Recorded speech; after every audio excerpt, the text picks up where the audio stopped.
2000 మంది కార్మికుల ఉద్యోగాలను పీకేసినందుకు నిరసనగా మీ బాధలో పాలు పంచుకోవడానికి మీ తరపున నిరాహార దీక్ష చేయడానికి కాంగ్రెస్ పార్టీ అధ్యక్షురాలుగా మీ రాజశేఖర రెడ్డి బిడ్డ వచ్చింది. ఈరోజు రాజీవ్ గాంధీ గారి వర్ధంతి. రాజీవ్ గాంధీ గారు రాజశేఖర రెడ్డి గారికి చాలా ప్రియమైన నాయకుడు. అంత గొప్ప నాయకుడికి మనస్ఫూర్తిగా నివాళులు అర్పిస్తూ ఇక్కడ మీకోసం వచ్చిన నాకు, చేరి వచ్చిన ప్రతి అన్నకు, ప్రతి తమ్మునికి, ప్రతి అక్కకు, ప్రతి చెల్లికి ఈ రాజశేఖర రెడ్డి బిడ్డ శిరస్సు వంటి చేతులు పాటించి మనస్ఫూర్తిగా నమస్కరించుకుంటాను. విశాఖపట్నం స్టీల్ గురించి నేను మీకు చెప్పనవసరం లేదు. ఇది కాంగ్రెస్ పార్టీ నిర్మించిన ప్రాజెక్ట్. కష్టాలు వస్తాయి, కాంగ్రెస్ పార్టీ ఆదుకుంది. రాజశేఖర రెడ్డి గారు ముఖ్యమంత్రిగా ఉన్న రోజుల్లో కూడా 2000 కోట్ల రూపాయలు నష్టం వచ్చిందని ఆ రోజు కాంగ్రెస్ పార్టీ ఆదుకుంది. 3 మిలియన్ టన్ల ఉత్పత్తి నుంచి దాదాపు 7 మిలియన్ టన్ల ఉత్పత్తికి తీసుకువెళ్ళింది కాంగ్రెస్ పార్టీ. అదే రోజుల్లోనే ఎంతో మందికి ఉద్యోగాలు కల్పించడమే కాకుండా ఈ విశాఖపట్నం స్టీల్ కి ఒక క్యాప్టివ్ మైన్ ఉండాలి అని ఆ రోజు రాజశేఖర రెడ్డి గారు అనంతపురంలో ఒక మైన్ ఐడెంటిఫై చేసి కూడా ఒక ట్రైపార్టీ అగ్రిమెంట్ చేసి కానీ అమలుపరచకుండా చనిపోవడం జరిగింది. ఈ రోజు రాజశేఖర రెడ్డి గారే బ్రతికే ఉంటే ఈ విశాఖపట్నం స్టీల్ కి ఒక క్యాప్టివ్ మైన్ ఉండేది. కానీ ఆ తర్వాత రోజుల్లో మీరు చూసారు 2014 వరకు లాభాలలో నడిచింది ఈ విశాఖపట్నం స్టీల్. 2014 వరకు ప్రతి సంవత్సరం 1000 కోట్ల రూపాయలు లాభాలు కూడా ఇచ్చింది ఈ విశాఖపట్నం స్టీల్. కానీ 2014లో కాంగ్రెస్ పార్టీ అధికారం నుంచి దిగింది. బీజేపీ పార్టీ ఒక శనిలాగా దాపరించింది. ఆ తర్వాతే ఈ విశాఖపట్నం స్టీల్ కు కష్టాలన్నీ మొదలైంది. క్రమంగా ఒక్కొక్క ఆర్గన్ ని సైలెంట్ కిల్లింగ్ చేసి విశాఖపట్నం స్టీల్ మొత్తం ఊపిరి తీసేసి ఆ తర్వాత విశాఖపట్నం స్టీల్ వాళ్ళ బినామీల కదానికో జిందాల్కో అమ్మాలనే కుట్ర చేస్తుంది బీజేపీ పార్టీ. ఈ రోజు వరకు కూడా విశాఖపట్నం స్టీల్ మీద ఉన్న శ్రద్ధంతా బీజేపీ పార్టీకి ఈ భూముల మీద మాత్రమే ఉంది. ఒక కుక్కను చంపాలి అంటే అది ముందు ఒక పిచ్చి కుక్క అని ఒక ప్రచారం చేస్తే చాలు, అదంతటదే జనాలే దాన్ని చంపేస్తారు అన్నట్టుగా అదే ఫార్ములాని, సైలెంట్ కిల్లింగ్ ఫార్ములాని అమలుపరిచింది బీజేపీ. మెల్లగా క్రమంగా రా మెటీరియల్ కాస్ట్ ను పెంచుకుంటూ పోయింది. బొగ్గును కూడా అందుబాటులో లేకుండా చేసింది. ఆఖరికి గంగవరం పోర్టులో నుంచి ట్రాన్స్పోర్టేషన్ చార్జెస్ కూడా పెంచుకుంటూ పోయింది.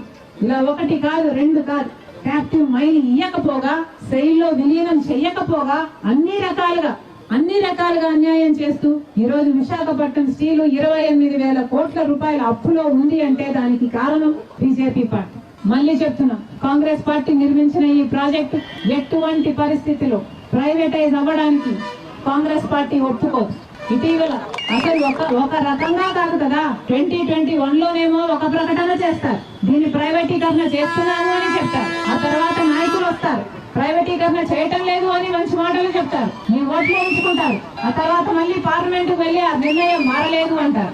ఏది నిజము, ఏది అబద్ధం? ఇంకెన్ని మోసాలు చేస్తారు, ఇంకెన్ని రకాలుగా వీళ్ళ కడుపులు కొడతారు. మొన్నటికి మొన్న 11,000 కోట్ల రూపాయల ప్యాకేజీ విడుదల చేస్తున్నామని చెప్పారు. 8,000 కోట్ల రూపాయలు ఇచ్చారట. ఆ 8,000 కోట్ల రూపాయలు ఇచ్చింది ₹1 కూడా ప్రాజెక్టు కోసం, స్టీల్ ఫ్యాక్టరీ కోసం వాడింది లేదు. ₹1 కూడా ఉత్పత్తి పెంచుకోవడానికి కానీ, ఎక్స్పాన్షన్ కానీ, కార్మికుల జీతాలు ఇవ్వడానికి కానీ, వాళ్ళ వెల్ఫేర్ కానీ ₹1 కూడా ఇచ్చింది లేదు. 11,000 కోట్ల రూపాయలు 8,000 కోట్ల రూపాయలు వచ్చిన అర్ధ గంటలోనే అప్పులు తీర్చడానికి వెళ్లిపోయింది. అంటే ఒక కేంద్ర సంస్థ నుంచి డబ్బు వచ్చింది, ఇంకో కేంద్ర సంస్థకు వెళ్లిపోయింది. మరి ఏం ఉద్ధరించినట్టు బీజేపీ పార్టీ? ఇంకా ఇవ్వాల్సింది 3,000 కోట్ల రూపాయలు. ఆ 3,000 కోట్ల రూపాయలు కూడా ఎప్పుడు ఇస్తారట? ఇక్కడ 5,000 మంది ఉద్యోగాలు పీకేస్తే అప్పుడు ఆ 3,000 కోట్ల రూపాయలు విడుదల చేస్తారట. ఇది ఎక్కడి న్యాయం అని అడుగుతున్నాం. ఇప్పటికి 2,000 మంది ఉద్యోగాలను తీసేశారు.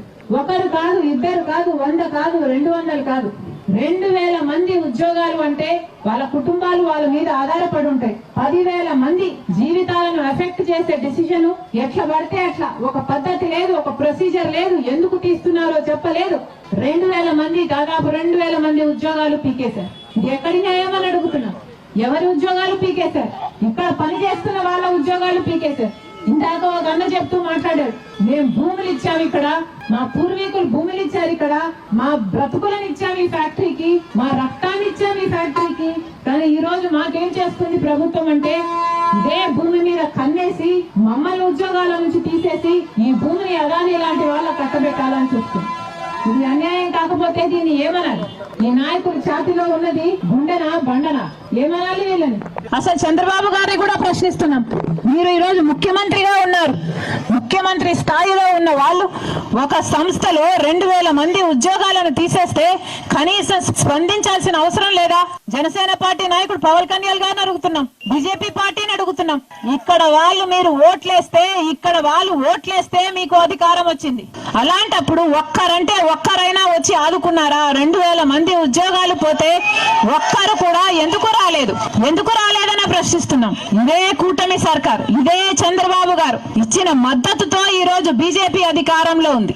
అసలు చంద్రబాబు గారు మద్దతు ఇవ్వకపోతే బీజేపీకి అధికారం వచ్చేదే కాదు. అని ఈ రోజు బీజేపీ కేంద్రంలో అధికారం ఉంది అంటే దానికి కారణం మీరు వేసిన ఓట్లు.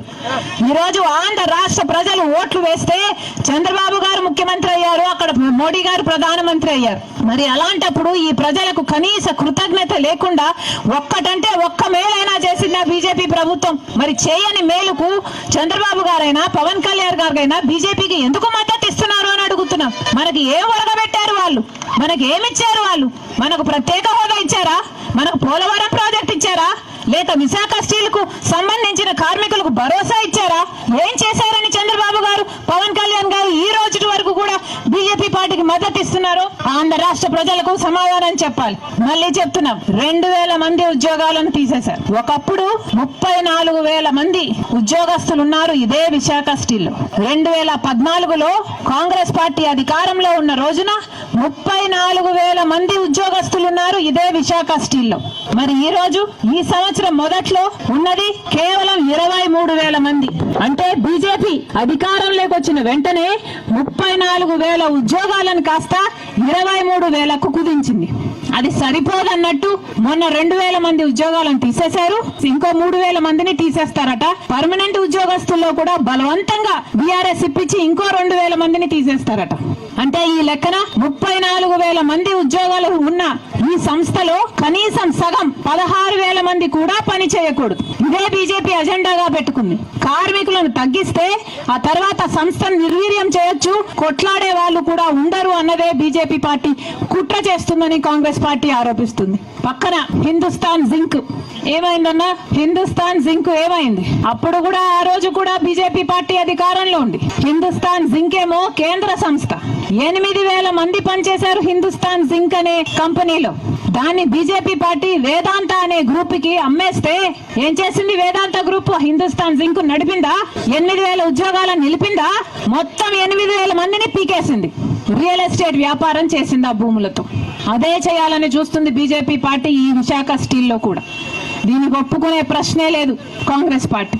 మళ్ళీ చెప్తున్నాం, కాంగ్రెస్ పార్టీ చంద్రబాబు గారిని మోడీ గారిని డిమాండ్ చేస్తుంది, 2,000 మందిని ఎవరినైతే ఉద్యోగాల నుంచి తీసేశారో ఆ కారణంగా వాళ్ళని వెంటనే విధుల్లోకి తీసుకోవాలి. తీసేస్తాము అని బెదిరిస్తున్న ఇంకో 3,000 మందిని ఉద్యోగాలను కూడా ముట్టుకునే అవకాశమే లేకుండా అసలు మొత్తం ఎంతమంది ఉద్యోగస్తులుంటే అంతమందికి ఉద్యోగ భద్రత కల్పించాల్సిన బాధ్యత కేంద్ర ప్రభుత్వానికి రాష్ట్ర ప్రభుత్వానికి ఉంది అని కాంగ్రెస్ పార్టీ డిమాండ్ చేస్తుంది. అంతేకాదు ఈ సంస్థను ప్రైవేటీకరణ చెయ్యబోము అని చంద్రబాబు గారు రేపు ఎల్లుండో ఢిల్లీకి వెళ్తారని కూడా చెప్తున్నారు. ఈ సంస్థ ప్రైవేటీకరణ చెయ్యబోము అని కేంద్రంతో చెప్పించాలి అని కూడా కాంగ్రెస్ పార్టీ డిమాండ్ చేస్తుంది. విశాఖ స్టీల్ కు క్యాప్టివ్ మైన్స్ ఇప్పించాలి, ఇప్పించిన తర్వాత సెయిల్ లో కూడా విలీనం చేయాలి అని కాంగ్రెస్ పార్టీ డిమాండ్ చేస్తుంది. రాజశేఖర్ రెడ్డి బిడ్డ మళ్ళీ చెప్తుంది, ఇక్కడ నిరాహార దీక్షకు కూర్చుంది ఈ 2,000 మంది ఉద్యోగాలను మళ్ళీ భర్తీ చేయించడానికే. ఈ డిమాండ్ మీట్ అయ్యేంత వరకు రాజశేఖర్ రెడ్డి బిడ్డ ఇక్కడ నుంచి కదిలే ప్రసక్తే లేదు.